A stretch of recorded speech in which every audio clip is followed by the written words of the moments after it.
बरकातुहू। अल्हम्दुलिल्लाहि रब्बिल आलमीन वलाकिबतुल लिल मुत्तकीन वस्सलातु वस्सलामु अला सय्यिदिल मुरसलीन अम्मा बाद फ़अऊज़ु बिल्लाहि मिनश शैतानिर रजीम बिस्मिल्लाहिर रहमानिर रहीम इहदिनस सिरातल मुस्तकीम सिरातल लज़ीना अनअमता अलैहिम सदक़ल्लाहुल अज़ीम। अस्सलातु वस्सलामु अलैका या रसूलल्लाह अस्सलातु वस्सलामु अलैका या हबीबल्लाह अस्सलातु वस्सलामु अलैका या नबी अल्लाह व अला आलिका व अस्हाबिका या नूर अल्लाह सल्लल्लाहु तआला अलैका वसल्लम। अल्हम्दुलिल्लाह, अल्लाह तबारक ताला का एहसान है कि हम एक मरतबा फिर अल्लाह उसके रसूल सल्लल्लाहु ताला अलैहि वसल्लम की तालीमात सुनने के लिए जमा हैं और अल्लाह तबारक ताला का लाख लाख शुक्र है और उसका करम है कि उसकी तौफीक से आज अहया उलूम की चौथी जिल्द शुरू हो रही है। अहया उलूम जो एक हर ज़माने के लिए इस्लाह मुआशरा की सबसे बेहतरीन किताब है, जो हर ज़माने में ये चीज़ तमाम उलमा ने इसको एक्सेप्ट किया। अल्हम्दुलिल्लाह उसकी चौथी जिल्द तक हम पहुँचे हैं और इस किताब में पहली जिल्द में अकायद इबादत, दूसरी जिल्द में हुज़ूर अलैहिस्सलातु वस्सलाम की सुन्नतें यानी आदाब और तीसरी जिल्द में मुहलिकात थे जो अभी तक हमने सुने और इसमें मुंजियात का बयान है यानी नजात देने वाली चीज़ें, यानी इंसान की आखिरत में उसकी नजात किन किन चीज़ों से किन आमाल के ज़रिए होती है उनका ज़िक्र इस किताब में है। अल्लाह ताला का बहुत बहुत एहसान है कि हम चौथी जिल्द शुरू कर रहे हैं और अल्लाह तबारक ताला से दुआ के साथ शुरू करते हैं कि अल्लाह ताला इस चौथी जिल्द को हमारे लिए खूब खूब बरकतों के साथ हमें इससे सीखने की तौफीक अता फरमाए और इसका खूब खूब फ़ायदा उठाने की तौफीक अता फरमाए। इसका जो इंडेक्स है, फ़हरिस्त है मज़ामीन की, सिर्फ मज़ामीन की फ़हरिस्त ही पढ़ने में इतना मज़ा आ जाता है और ऐसा लगता है कि हाँ इसमें बहुत कुछ सीखने मिलने वाला है। तौबा के बयान से शुरू किया है इमाम गज़ाली रहमतुल्लाह ताला ने, तौबा के बयान से शुरू किया है और फिर उसके बाद सब्र और शुक्र का बयान है, फिर खौफ और उम्मीद किस चीज़ को कहते हैं उसके ताल्लुक़ से, फिर फ़क्र और ज़ुहद का बयान, तौहीद और तवक्कल का बयान, मोहब्बत, शौक़, उन्स और रज़ा का बयान। यानी ये इतने प्यारे प्यारे टॉपिक्स हैं कि जो पढ़े लिखे समझदार दीन की समझ रखने वाले जो लोग हैं वो ऐसे टॉपिक्स की तरफ बहुत ज़्यादा अट्रैक्ट होते हैं और उनके लिए ये चीज़ें, ये टॉपिक्स ऐसे हैं कि वो इसको सुनना चाहते हैं। और बिलाशुबा अहया उलूम में जिस तरीके से इन टॉपिक्स पर जो तफसीलात बयान हुई हैं आपको और किसी किताब में बहुत ही मुश्किल से मिलेंगी जहाँ तक हमने पढ़ा है। तो आज इंशाअल्लाह ताला तौबा का बयान शुरू करते हैं। जैसा कि हम सुनते हैं तौबा हर किसी शख्स को, ये जो मौजू इसमें लिए गए हैं जैसे तौबा का बयान, सब्र और शुक्र का बयान, जैसे ही कहा जाए तौबा तो हम तौबा के ताल्लुक़ से कुछ चीज़ें हैं हर किसी के जहन में होती हैं। तो अहया उलूम का कमाल ये है, इमाम गज़ाली रहमतुल्लाह ताला अलैह ने हर टॉपिक पर इस तरीके से बयान किया है कि उस कहा जा सकता है कि उस टॉपिक का हक अदा कर दिया। यानी उसकी इतनी तफसील है कि आप बिल्कुल अच्छे तरीके से समझ जाएंगे कि तौबा एक्चुअल में है क्या। तौबा के बारे में हमने जो भी कुछ सुना है ठीक है, हो सकता है कि अब हम ये सुने तो हमको तौबा के ताल्लुक़ से अगर कुछ गलत फहमियाँ हो तो वो इंशाल्लाह दूर होंगी और एग्जैक्टली तौबा है क्या वो सुनेंगे इंशाल्लाह ताला। उसके बाद तौबा की ज़रूरत कितनी ज़्यादा है बंदे को और तौबा कितना बड़ा अल्लाह ताला का इनाम है इंशाल्लाह ताला वो भी सुनेंगे। और तौबा की कैसे जाए, अक्सर व बेशतर होता ये है कि इंसान जानता है कि तौबा करना चाहिए लेकिन वो कर नहीं पाता क्योंकि उसका नफ्स, उसकी ख्वाहिशात इजाज़त नहीं देती। लेकिन इसमें वो भी तरीका बताया गया है कि जिससे इंसान तौबा की तरफ माइल होगा इंशाल्लाह और उसके लिए तौबा आसान होगी इंशाल्लाह। और ऐसे प्यारे प्यारे वाक़यात के साथ तौबा का बयान इसमें है कि इंसान का दिल होगा कि वो तौबा करे। यानी ये दिल बदलने वाली किताब तो है ही है, अल्हम्दुलिल्लाह। दिलों को फेर देने वाली, अल्लाह तबारक ताला की तरफ फेर देने वाली किताब है। तो इंशाअल्लाह ताला तौबा का बयान आज शुरू करते हैं, अल्लाह ताला से दुआ करते हुए उसके नाम के साथ। बिस्मिल्लाहिर्रहमानिर्रहीम। तमाम खूबियाँ अल्लाह ताला के लिए जिसकी तारीफ़ से हर किताब का इफ्तिताह होता है, सुभान अल्लाह, और उसके ज़िक्र से हर खिताब का आगाज़ होता है, सुभान अल्लाह। उसकी हम्द के बाइस जन्नत में नेमतों का हुसूल होगा इंशाअल्लाह। उसके नाम से बदबख्त तसल्ली हासिल करते हैं, यानी कम नसीब, बदबख्त से मुराद यानी कम जो नसीब वाले होते हैं वो तसल्ली हासिल करते हैं। अगरचा उनके आगे पर्दा डाल दे और उनके और खुशबख्त लोगों के दरमियान एक ऐसी दीवार बना दे जिसमें दरवाज़ा हो, उसके अंदर रहमत हो और उसका ज़ाहिर उस ज़ाते वाला सिफ़ात के जानिब से अज़ाब हो, उसके बावजूद भी वो शख्स जो है, जो भले से बदबख्त है, वो तसल्ली हासिल करता है अल्लाह तबारक ताला के नाम से। हम उसकी बारगाह में इस तरह तौबा करते हैं जैसे वो लोग तौबा करते हैं जो इस बात पर यकीन रखते हैं कि वही तमाम पालने वालों का पालनहार है। समझ रहे हैं? अल्लाह तबारक ताला को अपना पालनहार हकीकी और अपना खालिक, मालिक और अपना सब कुछ, अपना माबूद जो लोग मानते हैं और इस पर मजबूती से डटे रहते हैं, ज़रा भी उनके जहन मुतज़लज़ल नहीं होते, ऐसे जो लोग हैं वो जिस तरीके से तौबा करते हैं वैसी तौबा इंशाअल्लाह तबारक ताला करने की तरगीब यहाँ है। और कहते हैं कि हम अल्लाह तबारक ताला से ऐसी ही तौबा की दुआ करते हैं। इमाम गज़ाली रहमतुल्लाह अलैह फरमाए, ये इस एक लाइन में ही समझा दिया गया कि तौबा होगी, अगर कोई शख्स तौबा करे तो कौन सी चीज़ें हैं कि जो इंसान की तौबा को मजबूती देते हैं और अच्छी तौबा की तरफ किस तरीके से इंसान माइल होता है। जब तक कोई शख्स अपने रब से अच्छी तरीके से कनेक्ट नहीं होगा, अपने रब तबारक ताला को जब तक कोई पहचानेगा नहीं, तब तक तौबा नहीं करेगा। अब इसकी एक छोटी सी मिसाल आप सुने, खुतबे के दरमियान में कुछ समझाना अच्छी बात नहीं है, लेकिन फिर भी, कि जिस तरीके से एक बच्चा बहुत सारी गलतियां करता रहता है, लेकिन वो कभी और अपने माँ बाप का दिल दुखाता रहता है, वो कभी अपने माँ बाप से माफ़ी नहीं मांगता। माँ बाप हमेशा सोचते रहते हैं कि यह कुछ हमारा ख्याल करे, कुछ हमारी फीलिंग्स को भी महसूस करे और हमारे दुख को समझे, तो भी तभी तो वो माफ़ी मांगेगा। समझ रहे हैं ना? एक ऐसा बच्चा, एक ऐसी औलाद जो अपने माँ बाप को हमेशा तकलीफ़ देते रहती है, दिल दुखाती रहती है, वजह क्या रहती है?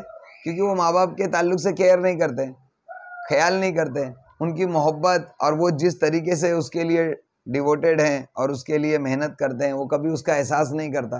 तो माँ बाप क्या चाहते हैं कि वो बच्चा, औलाद हमको समझे, हम उससे कितनी मोहब्बत करते हैं वो समझे और वो हमारी तरफ माइल हो। जब समझेगा तो सीधी सी बात है, जब उनकी तकलीफ़ को समझेगा तो माफ़ी मांगेगा। तो इससे समझ में आता है कि जब तक बंदा अपने रब को पहचानता नहीं है, उसके एहसानात को जानता नहीं है और उसकी हकीकतों की तरफ माइल नहीं होता, कोशिश नहीं करता, गौर व फिक्र नहीं करता, तब तक वो तौबा की तरफ नहीं आ सकता। मिसाल से समझ में आया होगा, है ना? जब माँ बाप को कोई रोता देखेगा कि मेरे ऐसा करने से माँ बाप को इतनी तकलीफ़ होती, जैसे माँ बाप हैं कमा कर बड़ी मेहनतों से कैसे मेहनतें करके और घर में लाते हैं, हमने कभी देखा नहीं कि हमारे माँ बाप कितनी मेहनतें कर रहे हैं और हमारी ज़रूरतें पूरी करने के लिए कितनी मशक्क़तें कर रहे हैं। वो घर में रहता है, उसको पता है कि हाँ माँ बाप गए और आ गए, बाहर क्या किया पता नहीं, अब यहाँ लाए और हमको सिर्फ खर्च करना है और हमको ये मालूम है कि ज़रूरतें माँ बाप पूरी करते तो मुझे ये चाहिए, मुझे वो चाहिए। कभी बच्चा ये नहीं सोचता कि मेरी इन ज़रूरतों को पूरे करने के लिए माँ बाप को तकलीफ़ कितनी उठानी पड़ती है ना, और कितनी मेहनतों से माँ बाप लेकर आते हैं और फिर वो जब ज़रूरतें उनके सामने कितनी ऐसी ज़रूरतें होती हैं कि जिनको पूरा करना ज़रूरी होता है और बीच में हम अपनी ज़रूरत को रख देते हैं। तो जब तक वो माँ बाप को समझेगा नहीं, तब तक वो इस तरीके की माँ बाप के साथ अच्छा सलूक करेगा नहीं। तो बिला तमसील जब तक बंदा अपने रब को नहीं पहचानेगा, तब तक वो सच्ची तौबा करेगा नहीं। तो क्या कह रहे हैं इमाम गज़ाली रहमतुल्लाह अलैह, हम उसकी बारगाह में इस तरह तौबा करते हैं जैसे वो लोग तौबा करते हैं जो इस बात पर यकीन रखते हैं कि वही तमाम पालने वालों का पालने वाला है और उसे मुसब्बबुल असबाब समझते हैं, और यानी सबब का पैदा करने वाला उसी को समझते हैं, और उससे इस तरह उम्मीद रखते हैं जिस तरह वो लोग उम्मीद रखते हैं जो इसे रहीम, गफूर और तौबा कबूल करने वाला बादशाह जानते थे। यानी तौबा करो तो अल्लाह वालों की तरह, और अल्लाह वालों की तौबा में और हमारी तौबा में यही फ़र्क है कि अल्लाह वाले अल्लाह को पहचान कर तौबा करते थे और हम बगैर पहचाने सिर्फ गालों को पीटते हैं और कानों को पकड़ते हैं, उसके सिवा और कुछ अल्फाज अस्तगफिरुल्लाह के अपने ज़बान से पढ़ लेते हैं, हमारे दिलों में इसका एहसास नहीं होता। हम अपनी उम्मीद को खौफ के साथ इस तरह मिलाते हैं जिस तरह वो लोग मिलाते हैं, अल्लाह वाले, बोलो सुभान अल्लाह, जिन्हें इस बात में शक नहीं होता कि वो बावजूद इस बात के गुनाह को बख्शने वाला और तौबा कबूल करने वाला है, सख्त अजाब देने वाला भी है। देखो ये चीज़ तीसरी जिल्द हमने जो ख़त्म की थी वहाँ भी यही था कि अल्लाह का खौफ हमेशा रहना चाहिए और उसकी खुफिया तदबीर से कभी बेखौफ नहीं होना चाहिए, और यहाँ पर भी खौफ से ही शुरू है। खौफ इंसान की, अल्लाह का खौफ इंसान के लिए इतना ज़्यादा ज़रूरी है जिस तरीके से किसी एक चीज़ जो ख़राब होने वाली हो तो उसके अंदर कोई, जैसे आपने देखा होगा कुछ प्रोडक्ट्स होते हैं कि जिनके अंदर प्रिजर्वेटिव्स डालते हैं ना, प्रिजर्वेटिव्स समझते हैं ना, प्रिजर्वेटिव्स यानी वो ख़राब नहीं होने देते उस चीज़ को। हाँ, ऐसे केमिकल्स होते हैं कि जो उसको ख़राब नहीं होने देते। तो अल्लाह का खौफ बिला तमसील, अल्लाह तबारक ताला का खौफ बंदे के लिए यही काम करता है कि वो उसको बिगड़ने नहीं देता। समझ में? हम उसके नबी हज़रत मोहम्मद मुस्तफ़ा सल्लल्लाहु ताला अलैहि वसल्लम पर दुरूद भेजते हैं और आपकी आल और असहाब पर भी ऐसा दुरूद जो हमें पेशी के दिन की परेशानी से बचा ले और हमारे लिए अल्लाह ताला के यहाँ कुर्ब और अच्छा ठिकाना बनाए। ऐसा दुरूद हम पेश करते हैं इंशाअल्लाह। हम्दो सलात के बाद ऐबों पर पर्दा डालने वाले और गैब की बातें जानने वाले की तरफ रुजू के ज़रिए गुनाहों से तौबा करना सालिकीन के रास्ते का आगाज़ है। अल्फाज इतने प्यारे हैं ना, अगर इसी को, इस एक लाइन को अगर आप एक लाइन में समझ जाएं तो आपका वक्त बचेगा, वरना अगर आप इसको डिटेल में समझ, अब मैंने इसी पढ़कर आगे निकल जाऊंगा तो आप शायद समझ नहीं पाए, क्योंकि इसको पढ़ने का तरीका भी यही होता है कि इंसान को रुक रुक कर समझ कर आगे बढ़ना रहता है। मैंने तो पढ़ दिया, मैंने तो समझ के पढ़ा, लेकिन आप जो सुनता है उसके लिए थोड़ी सी तकलीफ होती है। ध्यान से सुने। ऐबों पर पर्दा डालने वाले और गैब की बातें जानने वाले की तरफ रुजू के ज़रिए, उसकी तरफ जब तक कोई रुजू नहीं करेगा, रुजू के ज़रिए गुनाहों से तौबा करना, ये सालिकीन के रास्ते का आगाज़ है। जो अल्लाह तबारक ताला की राह के सालिक हैं, राह सुलूक इख्तियार करते हैं, उनका आगाज़ ही तौबा से। अब आप कहेंगे कि अगर कोई शख्स पहले से नेक है तो वो किस चीज़ की तौबा करे? तो वो अपनी गफलत की तौबा करे, या वो इस चीज़ की तौबा करे कि उसने अभी तक रास्ता चलना शुरू नहीं किया, बैठा क्यों था, रुका क्यों था, तो वो अपने रुके रहने की तौबा करे। ठीक है, तो सालिकीन के रास्ते का आगाज़ ही तौबा से है। कामयाब लोगों का असल सरमाया यही है, जो लोग कामयाब होते हैं ना, उनका असल सरमाया यही तौबा है। मुरीदीन का पहला कदम यही तौबा होती है, और भटकने वालों की इस्तिकामत की चाबी यही तौबा है। भटकने वालों की इस्तिकामत की चाबी, मैंने कहा ना, तौबा प्रिजर्वेटिव का काम करता है। तो जो भटकने वाले लोग हैं ना, उनकी इस्तिकामत इसी तौबा से है। और मुकर्रबीन और हमारे जद्द अमजद हज़रत आदम अला नबीना अलैहिस्सलाम के मुस्तफ़ा और मुज्तबा होने का मतला है, यानी उनके जो हज़रत आदम अलैहिस्सलाम ने भी तौबा की थी, है ना, तो ये हमारे खमीर ही में है।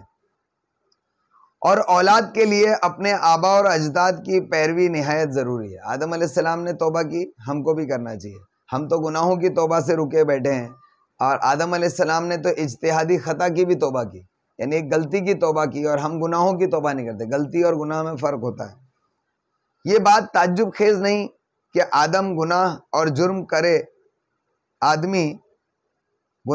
जुर्म करे तो वो तबीयत और खसलत में अपने आबा और अजदाद के मुशाबे होता है, लेकिन जब बाप तोड़ने के बाद जोड़े और गिराने के बाद तामीर करे, तो औलाद के लिए भी ज़रूरी है कि नफ़ी और असबात और वजूद व अदम दोनों तरफ़ैन में इसकी इत्तबा करें। यानी हम पर लाजिम है कि हम आदम अलैहिस्सलाम की इत्तबा करें, जो आदम अलैहिस्सलाम ने किया। और बहुत ही प्यारा नुक्ता है जो इंसान को, एक हर मुसलमान को सबसे ज़्यादा जिस चीज़ पर फोकस करना चाहिए, जैसी चंद चीज़ों में से एक चीज़ है जो आप हमेशा सुनते हैं कि हम नए जगह पर जब बयान करने जाते हैं तो कहते हैं कि हम क्या हैं, हम जन्नत के रहवासी हैं, है ना, हमारा असल ठिकाना जन्नत था। हम अपने बाप हज़रत आदम अला नबीना अलैहिस्सलाम की पुश्त में थे। हमारी जितनी औलादें होती हैं वो हमारी पुश्त में होती है ना, रीढ़ की हड्डी में होती है ना, तो वहीं से पैदा होती हैं। तो हम आदम अलैहिस्सलाम की पुश्त में थे, यानी जन्नत में थे। हम वहाँ से निकाले गए या वहाँ से हमें इस दुनिया में भेजा गया, ये हमारी हकीकत है।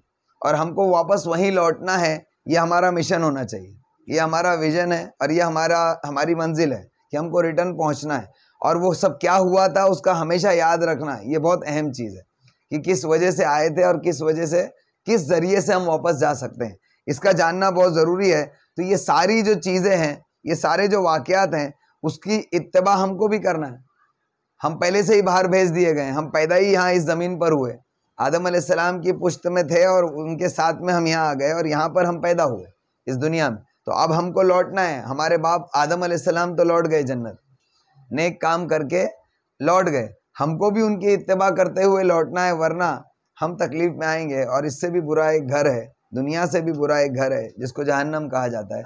दुनिया तो सिर्फ कैद खाना है, लेकिन जहन्नम अजाब खाना है। दुनिया सिर्फ कैद खाना है, कैद में इंसान को सिर्फ गिरफ्तार किया जाता है और कैद रखा जाता है, लेकिन अजाब खाना जो होता है उसमें सिर्फ कैद नहीं रखा जाता, बामशक्कत बोलते हैं ना कैद, कि उसमें बामशक्कत नहीं, बाअज़ाब कैद है। तो इससे भी बुरा ठिकाना है जहन्नम, जहाँ जाना पड़ेगा। तो ये बात हमेशा इंसान को याद रहना चाहिए और उसके लिए तौबा लाजिम। हज़रत आदम अलैहिस्सलाम ने निदामत का रास्ता दिया हमको कि अपने किए पर पशेमानी का इजहार फरमाया। तो जो शख्स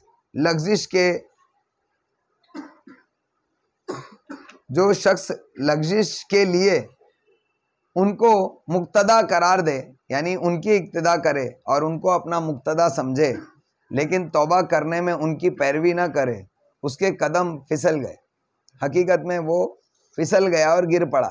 उसने अपने बाप की पैरवी हकीकत में की नहीं, बल्कि सिर्फ भलाई मुकर्रबीन फरिश्तों का तरीका है, और बुराई ही बुराई हो और उसकी तलाफ़ी ना हो तो ये शैतानों की खसलत है। भलाई जो है वो फरिश्तों के लिए है, और जो बुराई और बुराई ही बुराई हो ये शैतानों की खसलत है। तो अब हमको तय करना है कि हमको किस तरफ जाना है। और इंसान का दिमाग ख़राब हो जाता है इस दुनिया में जब आता है ना, क्योंकि अभी उसका हाथ नहीं पकड़ा जा रहा, कोई उसका गर्दन पकड़कर उसको रोक नहीं रहा, कोई उसके सर को, गर्दन को मरोड़कर उसको रोक नहीं रहा। इस वजह से वो समझता है कि मैं ताकतवर हूँ, बाइख्तियार हूँ, जो चाहूँ वो करूँ। लेकिन हकीकत ये है नहीं। इंसान इतराता है अपनी आज़ादी पर, लेकिन अल्लाह तबारक ताला ने हकीकत में उसको छोड़ रखा है, उसको एक मोहलत दी है 50, 60, 70 साल की। वो समझता है ये मोहलत बहुत बड़ी नेमत है और मैं इसका मज़ा लूँ, बल्कि उसको चाहिए कि वो इसमें कुछ जमा करे और अपनी आखिरत बेहतर करे। तो फरिश्तों की खसलत है कि वो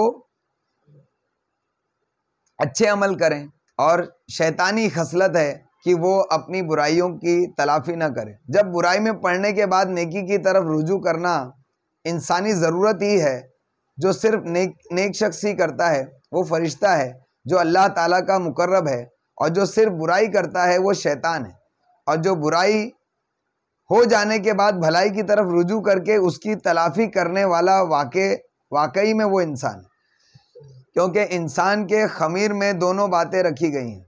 अब इंसान अपना नसब फरिश्ते से सही साबित करे या आदम अलैहिस्सलाम से साबित करे, या तो फिर शैतान की निस्बत करे। तो जो आदमी तौबा करता है वो इस बात पर दलील कायम करता है कि आदम अलैहिस्सलाम की तरफ उसकी निस्बत सही है कि मैं आदमी हूँ, और जो तौबा नहीं करता वो शैतान है, क्योंकि वो इंसान की तारीफ को अपनाता है और जो आदमी गुनाहों पर डट जाता है वो शैतान से निस्बत और निस्बत को साबित करता है। समझ में? अब इसको थोड़ा सा अगर एक और नुक्ता जहन में आ रहा था, हकीकत में आप बंद अल्फाजों में कहूँ तो इसको समझ लो कि जिस शख्स की पैदाइश में शैतान की मुदाखलत होती है,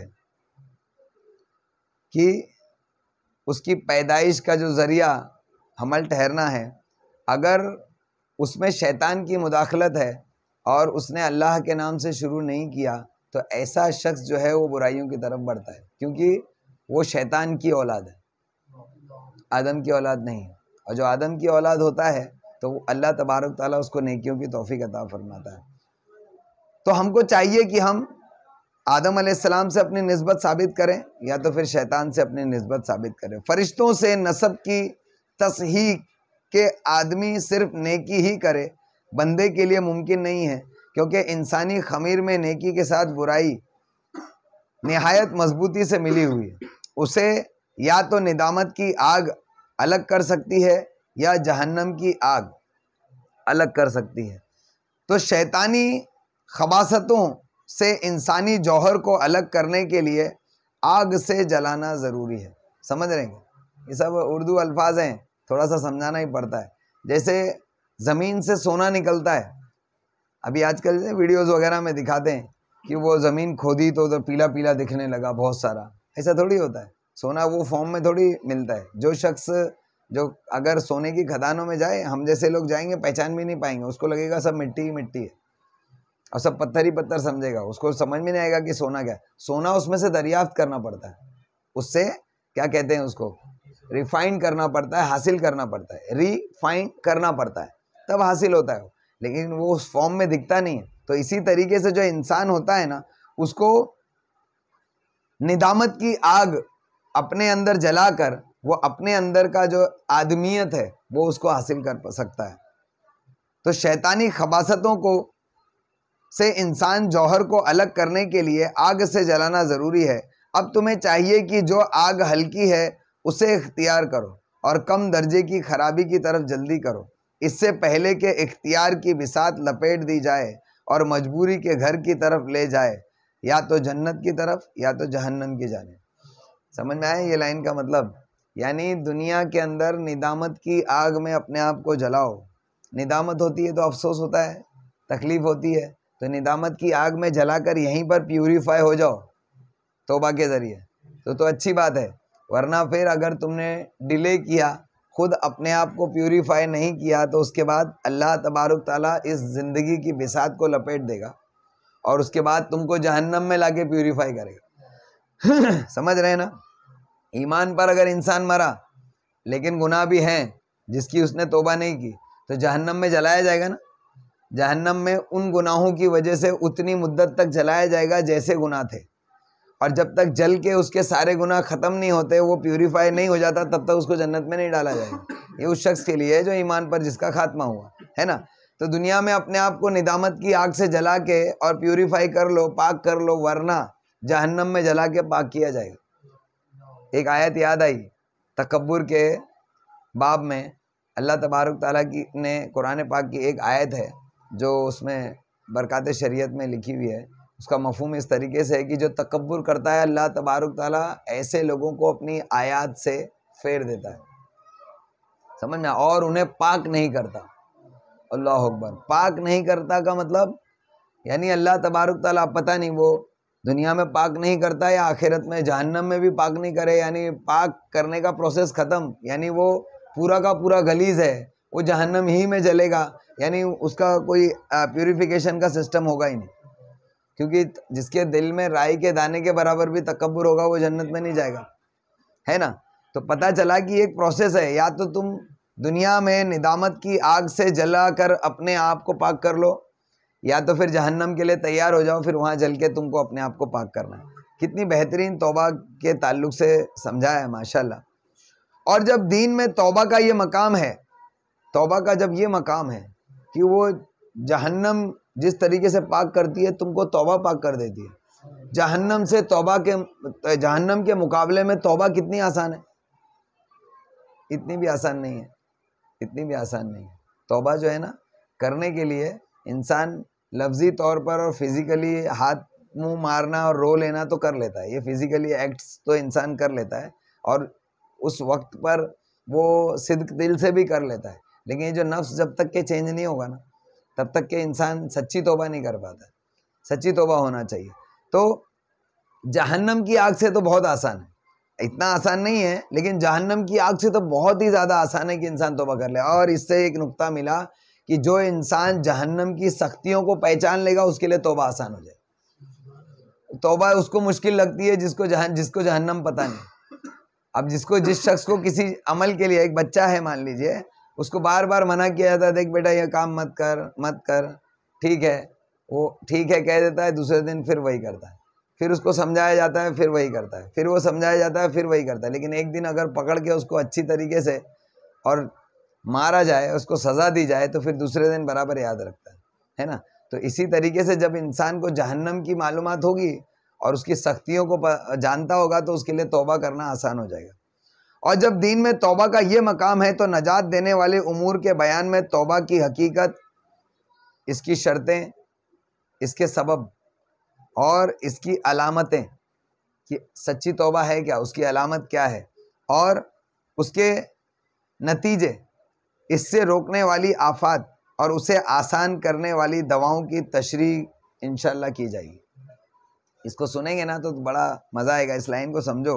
कहते हैं कि जब दीन में तौबा का ये मकाम है तो नजात देने वाले उमूर का जो बयान इस चौथी जिल्द में शुरू हो रहा है, तो इसके बयान में तौबा की हकीकत क्या है। पहले तो तौबा समझना है कि उसको क्या है। अभी आपने खुतबे के ज़रिए तौबा समझ भी ली होगी, तो तौबा की हकीकत को समझेंगे। फिर उसकी शराइत क्या है। बगैर शर्तों की तौबा नहीं है। आपने बस मुंह पर हाथ मार लिया, कान खींच लिए और अस्तगफिरुल्लाह आँख बंद करके कह लिया और थोड़े आंसू भी बहा लिए। पता है कभी कभी शैतान रुलाता है, कहता है कि हाँ तूने गुनाह किया है, रो। जब लाइट बंद करके जिक्र होता है ना, तो कभी कभी शैतान रुलाता है कि हाँ तूने गुनाह किया है, रो तू। और जो पहले रुलाता है और जब वो रो लेता है तो कहता है देख तू कितना अच्छा है कि तूने गुनाह करके और उसका एहसास किया, और इतना एहसास तेरा सच्चा है कि देख तुझे रोना भी आ गया। आंसू जो है वो एक्टिंग में थोड़ी आते हैं, हकीकत के आंसू है तेरे, और देख तूने तौबा कर ली है और अल्लाह ताला ने तुझे माफ़ कर दिया। लेकिन दिल नहीं बदलता उसका, सिर्फ चंद आंसू बहते हैं, समझ में, लेकिन उसका दिल नहीं बदलता। तो इस तरीके से शैतान धोखा देता है। तो इसकी शर्तें भी हैं कुछ। जब शर्तें हैं, इंसान अपनी तौबा को शर्तों पर पैमाने पर नापेगा, चेक करेगा, तो उसको पता चलेगा कि हकीकत में मेरी तौबा तो तौबा है ही नहीं। तो उसकी शर्तें भी सुनेंगे इंशाल्लाह। फिर इसके सबब क्या है, तौबा की तरफ लाने वाली चीज़ें क्या है, कौन सी चीज़ें इसके असबाब बनते हैं। फिर उसके बाद इसकी अलामत क्या है कि तुमने तौबा की है तो फिर तुम्हारी तौबा कबूल हुई नहीं हुई, तुमने तौबा की है या नहीं की है, तो इसके कुछ अलामतें हैं जिससे सिम्टम्स, जिससे समझ में आएगा कि हाँ भाई तुम्हारी तौबा तुमने की है।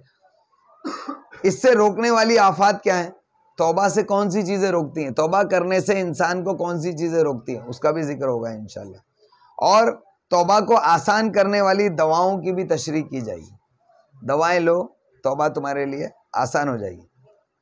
और इस बात की वजाहत 4 अरकान से होती है। इन तमाम चीज़ों को 4 अरकान के ज़रिए जो है वो इसकी वजाहत की जाएगी। पहला रुकन है नफ्स से तौबा, उसकी तारीफ़, हकीकत, नेज़ ये कि तौबा फ़ौरी वाजिब है, तमाम लोगों के लिए और तमाम हालात में ज़रूरी है, और जब वो सही हो तो फिर मकबूल होती है। पहले रुकन में तौबा की हकीकत और सच्ची तौबा कौन सी होती है, काबिल कबूल तौबा कौन सी है, वो बयान होगा। फिर दूसरा रुकन है जिस चीज़ से तौबा की जाए और वो गुनाह में उनकी सगीर और कबीरा में तकसीम, बंदों के मुताल्लिक गुनाह और अल्लाह ताला की ज़ात से मुताल्लिक गुनाह, नेकियों और बुराइयों पर दर्जात की तकसीम और उनको पाने की कैफियत, और वो असबाब जिनसे सगीरा गुनाह कबीरा गुनाहों में बदल जाते हैं। यानी गुनाहों की भी तफसील बताई जाएगी कि कौन से गुनाह के लिए कैसी तौबा और कैसे उसको हासिल करना है। गुनाहों की समझ, ये भी एक मुगालता शैतान का है कि शैतान हमको कहता है अरे ये तो छोटे मोटे गुनाह हैं। बाज़ वक्त छोटे छोटे गुनाह को छोटा समझकर इंसान करता रहता है, वो कब कबीरा बन जाते हैं और कब उसकी हलाकत का ज़रिया बन जाते हैं उसको पता भी नहीं चलता। तो उसको भी समझाया जाएगा। ये दूसरा रुकन होगा। तीसरा रुकन होगा तौबा और उसके दवाम की शराइत। दवाम किसको कहते हैं? कंटिन्यूटी। तौबा पर तुम जमे रहो, तो उसकी शर्तें क्या हैं? फिर गुज़िश्ता मजालिम का तदारुक कैसे किया जाए? जो तुमने अपने आप पर जुल्म किए इससे पहले, तो उसका तदारुक कैसे किया जाए? गुनाहों के कफ़ारे की कैफियत क्या हो? और दवाम तौबा में तौबा करने वालों की अक़साम भी हैं, यानी दवाम तौबा में भी अलग अलग किस्म के लोग हैं, वो भी इंशाल्लाह बनाए। यानी इतनी तफसील चीज़ है, यानी ऐसी मालूमात है कि जब आप इसकी हर पहलू को समझ लेंगे तो तुम्हारे लिए तौबा आसान हो जाएगी और तुम समझ सकोगे कि वाकई मैंने तौबा की है या नहीं की, और करना है तो कैसे करना है, और कौन से ज़रियों की ज़रिए में तौबा मेरे लिए आसान होगी, और कौन सी चीज़ें जो मुझे तौबा से रोकेंगी, तो उन चीज़ों से मुझे दूर रहना, वो सब समझ जाएंगे। और चौथा और आखिरी रुकन होगा कि तौबा का बाइस और गुनाह के मुर्तकबीन के असरार की गिरह कैसे खोल सकती है। यानी समझ में, तौबा के बाइस और गुनाह के मुर्तकबीन के असरार की गिरह, यानी बार बार गुनाह जो इंसान से होता है ना, इसकी गांठ कैसे खुल सकती है। इन 4 अरकान से मकसूद पूरा हो जाएगा इंशाअल्लाह ताला। अभी तक हमने ये तमहीद बांधी है और आगे क्या सुनना है उसको समझा है, ठीक है। मैंने फिर से आपको बताता हूँ, क्योंकि अभी ये आज के दर्स का ख़त्म है, फिर से समझा रहा हूँ। ये चौथी जिल्द जो है ये मुंजियात का बयान है, नजात देने वाली चीज़ें, कि कौन कौन सी चीज़ें कि जिससे इंसान नजात जल्दी हासिल कर सकता है।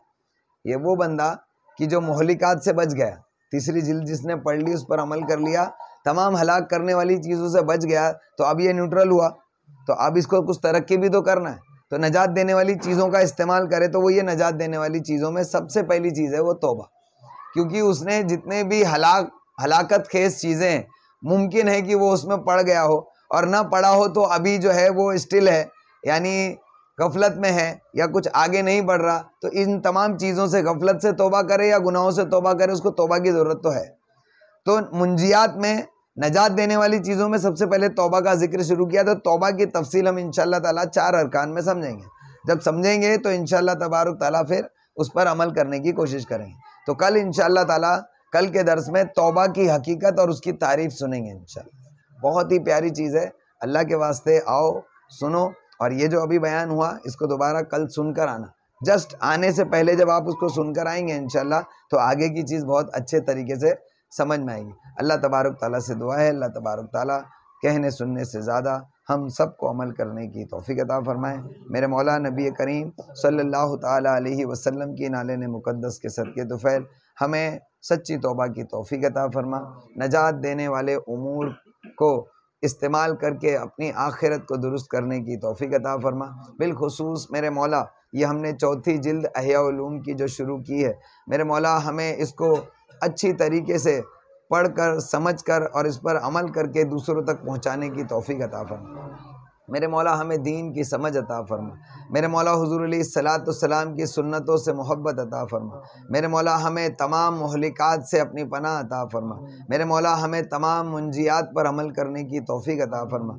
नबी करीम सल्लल्लाहु ताला अलैहि वसल्लम का सदका अता फरमा। मेरे मौला तेरे महबूबान बारगाह का सदका अता फरमा। मेरे मौला इस किताब के लिखने वाले का सदका अता फरमा। इस किताब में जिन लोगों का जिक्र किया गया उनका सदका अता फरमा। मेरे मौला आज तक जितने लोगों ने इस किताब पर अमल करके नजात हासिल की उनका सदका अता फरमा। मेरे मौला हमारी दुआओं को कबूल फरमा। हमारे हक़ में जो बेहतर है वो सब कुछ हमें अता फरमा। मेरे मौला जो हमारे हक़ में बेहतर नहीं, मेरे मौला उसको हमारे ख्वाब व ख़याल से भी दूर फरमा। नबी करीम सल्लल्लाहु ताला अलैहि वसल्लम के सदक़े तुफ़ैल मेरे मौला दुनिया और आखिरत की तमाम भलाइयाँ अता फरमा। नबी करीम सल्लल्लाहु ताला अलैहि वसल्लम का दीदार ख्वाब में अता फरमा। मौत के वक्त अता फरमा, कब्र में अता फरमा, हश्र के मैदान में अता फरमा। जन्नत में हुजूर अलैहिस्सलाम का साथ नसीब फरमा। ईमान के साथ मदीने में मौत अता फरमा। जन्नतुल बकी में कब्र अता फरमा। सुबहान रब्बिका रब्बिल इज़्ज़ति अम्मा यसिफून व सलामुन अलल मुरसलीन वल्हम्दुलिल्लाहि रब्बिल आलमीन। अस्सलामु अलैकुम।